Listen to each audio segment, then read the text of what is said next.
Welcome, ladies and gentlemen, to your Magic Moon message. This is the Peace Dealer, and we have officially made it to the integration portion of this new moon Cancer cycle. All right, for reference and perspective, in March and April, we activated the new moon in Aries through a respective series of spring equinoxes, with which, if you notice, the spring equinox is relatively the same date every year, which lets you know that the precession of the equinoxes don't change the status of the 360-degree ecliptical of the actual invisible zodiac that we base astrology on. We had that new moon in Aries, which activated for this year an evolution cycle with Jupiter from last year. Then we had the new moon in Taurus this year with Jupiter and Uranus, which activated strength and physical quality, converting the physical power of Aries to natural strength. And then we activated new magic, a new mindset in Gemini. We do this every year. But this time we started chapter 3 with Jupiter and Gemini. Next year we're going to do chapter 4. Now, those first 3, Aries, Taurus, Gemini, the base humanity of your raw spiritual will, your physical senses, Taurus, and values, and then your mindset and the way your body projects your consciousness. We've activated the themes that we're going to begin to integrate for the story of this year.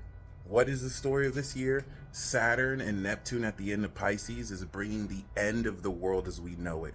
The 30-year Saturn cycle since the 90s, and then before that the 60s, and then before that like the 2030s. The Neptune cycle since the 1800s, and then Pluto and Aquarius since the 1700s, that brought most of the revolutions against the monarchies that we're seeing come back around updated in this postmodern culture. So now we're taking these 3 elements and we're beginning to integrate them. New moon in Cancer, new moon Leo, new moon Virgo. Bringing in individual integration, taking these first 3 facets, taking a shower, cleaning yourself in Cancer, going to perform on stage in Leo, and then real social dynamics through Virgo that take the mindset in Gemini and integrate them into behavioral patterns that we will present and harvest with Libra, Scorpio, and Sagittarius. So the new moon in Cancer, we activated new psychic power, which we do every year. But this year, we are squaring the North Node in Aries, April of which we activated this new destiny. Okay, so Cancer at the 90-degree angle is having us integrate deeper understanding of this individual mission we have initially activated in 20 years. And now that the moon has finished activating from Cancer, Leo, and Virgo, to take this psychic power we have activated through Leo, strengthening the courage to express your sincere feelings, and then Virgo to help you analytically and detailed add this understanding towards how you're activating new direction of your character, psychic powers. So now, Moon in Libra, Scorpio, and Sag is going to integrate that. That's saying we're going to go from a 90-degree angle of the moon and sun to a 180-degree angle when the moon is in Capricorn, again, full. So the moon in Libra is on what? The South Node. And in this deeper integration of this mission, we're coming into a Libra moon, aka balanced understanding, unlocking the South Nodal nature of power for how specifically we're taking these new psychic powers.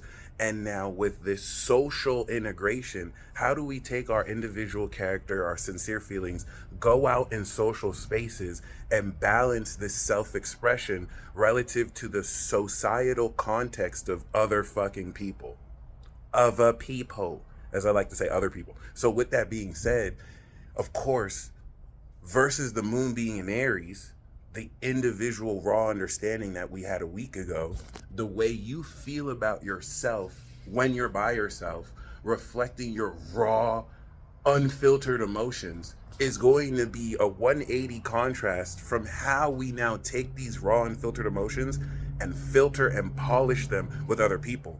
I mean, the way you feel about yourself in the bathroom is not how you're going to express yourself in a concert hall. And some of you would, because you're raw and savage like that, and we see you. But realistically speaking, the societal context allows us to now integrate other wills and personalities, and this balances and integrates this. So you're going to understand not only moving forward how to take this out and deepen it and ascend it, but this is going to now unlock power. The power that you've activated, you're integrating the unlocking of how specifically you begin to perfect and express this power out in the open. Even if it's by yourself, now this aspect of Libra is, instead of raw and unfiltered in Aries, you can take your own self as a relationship with yourself. You're balancing and integrating this with. So this is going to unlock a lot deeper insight around early childhood lessons that come with socializing while still maintaining your sincere emotions. As when we're selfish in Aries, we can say and feel what we want, but now when the moon is in Libra, we have to be mindful about how what we say and feel will affect other people and damage or improve relationships. It's the PR sign.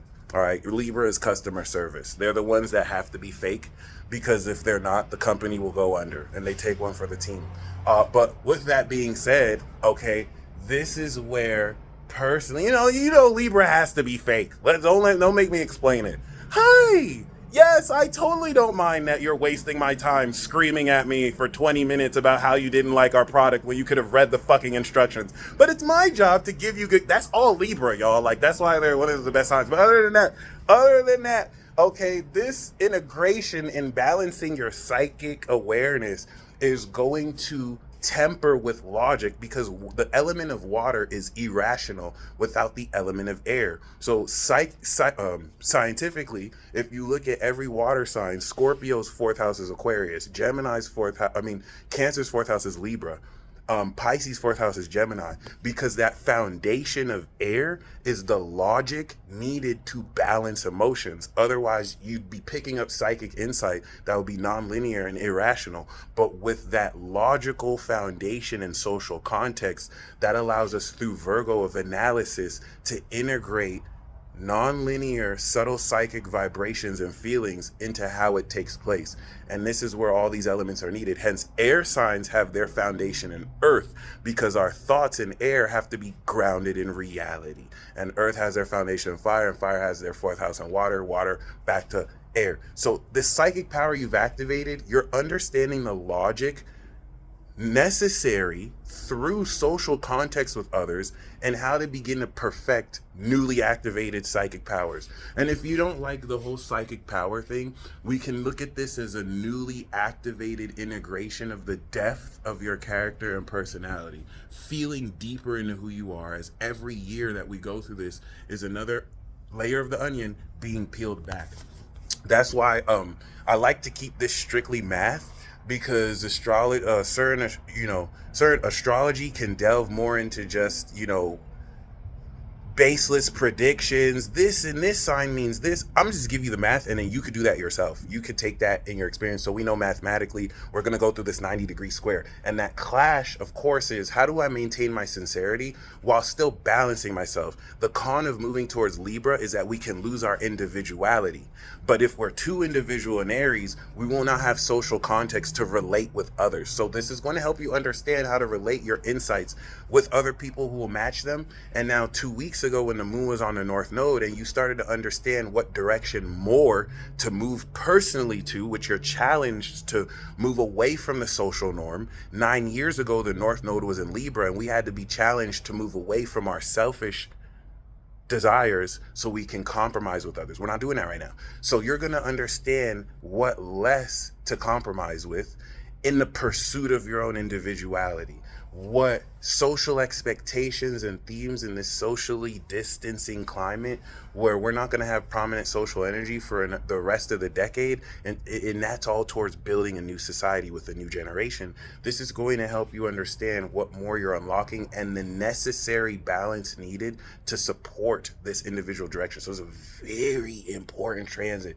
It's going to be trining Pluto upon entry, so you're going to tap into this collective supernatural awakening that hasn't happened since the 1700s. And the moon in Libra will help you understand the postmodern societal conflict in tying together this new era, this next era over the next 20 years, which will now make a lot more intense how it is that you reveal more of the mysteries and the understanding of yourself that may go against old scientific theoretical models and understandings and sociological principles that have guided society up until this point, because they constantly transform through eras and through decades and through centuries. And we're amidst one of the greatest. Of course, I'm very biased because this is our time period. But with that being said, this is going to lead into Scorpio, where once the moon goes into Scorpio, it's a Leo signature. So we're going to take our Cancer emotions and we're going to intensify the depth and strength and quality and purity and psychological understanding of how we can fully express our feelings. But before we can fully express the creativity of our feelings, we need to balance what comfort zones we are switching. So that's what this 90-degree square is doing. It's putting in check what we activated so we can temper how much we can realistically express.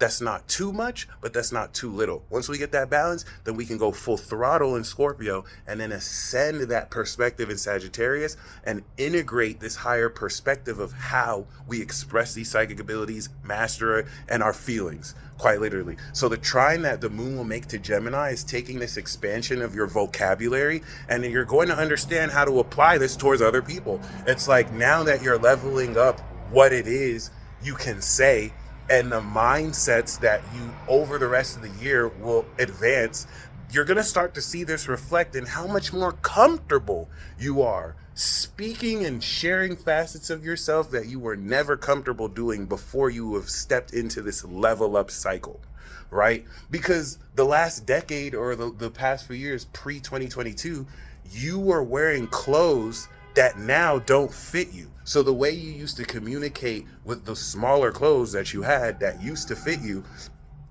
didn't give you the room to express more. Now that you're in new clothes, you're so much flyer now. You have so much more confidence, radical, unconventional confidence in yourself. And you're going to see this reflected here. So keep that in mind, especially with the opposition of Chiron and the North Node, challenging you not to lose your individuality through how you will feel elements of your ego be challenged or bruised, and still maintaining that balance and class. Libra could be savage too. A lot of people forget. Libra has their own version of savage, but they're savage. They're savage. All right, it's classiness. All right, I'm sorry. I think I'm funny. So with that being said, be very mindful, because this is going to really begin to shift the nature of how your character is growing. And now with the double quincunx of the moon making a 180-degree angle to Neptune and Saturn and Pisces, but then also a 150-degree angle to Uranus and Mars in Taurus, is putting you in a position to take with this yod the physical quality of innovation you're assertively strengthening and acting on with Mars and Uranus, but then the divine perspective and the integrity of beliefs that allow you to take your collective perspective and belief of a situation and the value you bring to it, so that it could be balanced through how you crystallize it in socializing with others. How do I take my beliefs about my values and communicate that to others relative to my awareness of a deeper understanding of myself? And with Mercury in Leo, you are mic checking on stage. The sun is in Leo's when we go on stage. Mercury in Leo is you mic checking beforehand to be like, does this mic work? Yeah, and getting ready to project your voice as Venus comes out of Cancer and really now maximizes this very personal, sincere, and somewhat romantic expression of your heart, asking you to make sure you are expressing this love towards things you sincerely love and not maybe feeling like you have to or are forced to, so that you can engender deeper connections intimately with others. I hope you enjoy this transit. Fully expect to gain a lot more balanced and deeper insight into who you are and what you feel about it. And until next time, peace.